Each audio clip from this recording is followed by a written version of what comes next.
themselves as NASCAR on water. And each time they go around the lap, it's a different course. When the Miss Geico boat comes around, you stop talking. You watch it, you go, that's unbelievable. It's been my passion all my life. I mean, I just have a thing about noisy engines, water, speed, and just the whole camaraderie and the fun of it. It's just, you know, it's really sexy.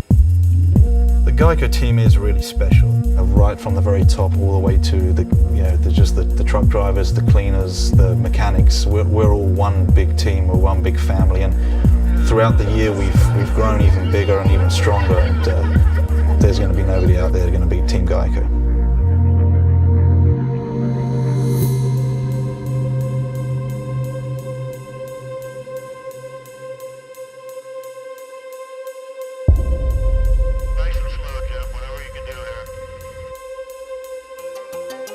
One of the things that is unique about the sport of offshore racing is that it is dangerous.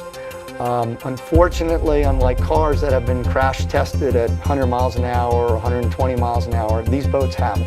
When you're in this boat and you're accelerating, you've got 4,000 horsepower and you're going from 70 to 170 in 11 seconds. It's very similar to a commercial aircraft. Not many people have ever survived a crash in excess of 125 miles an hour, and Mark and Scotty are traveling most races in excess of 150 miles an hour.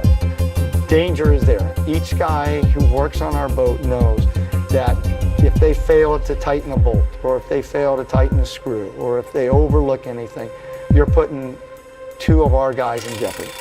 I have a huge respect for the water, I have a huge respect for the boat and what it can do to me if we don't pay attention. You know, I think the danger comes from being unprepared in anything that you do.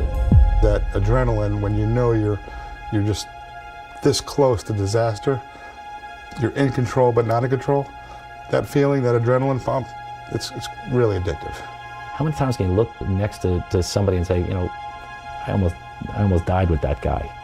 Well, I've almost killed myself with that guy like 50 times. There's a certain period of time there where you bond and you cross all of those hurdles. With any type of high-speed sport, there are uncontrollables. When things go wrong, they go wrong terribly. And at that point, you become just another passenger or victim.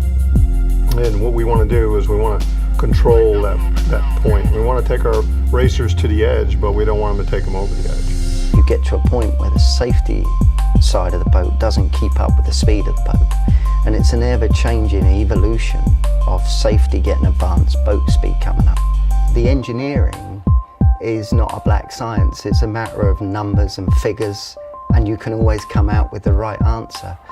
People with chemistry and physics, and it's everything involved. We want to look at Geico as not just being a high-profile team, but one that thinks every single day and prepares every single day before they get in that boat and go out of the water.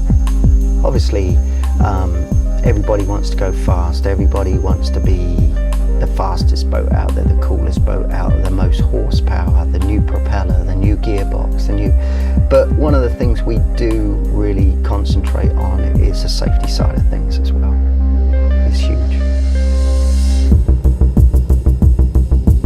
There's something about the sport that once it gets under your skin, there is no way you can ever really remove it. If you're a true racer, you know, I said to my ex-wife, who I divorced 16 years ago, I think it was my final words to her, I said, well, I've told you once before, but I will remind you that there is something better than you. And she said, what's that? And I said, powerboat racing.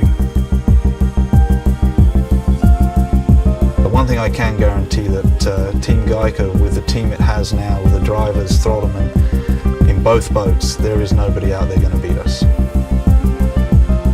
Ultimately, our goal is to be the biggest, the baddest, and the best there ever was and ever will be.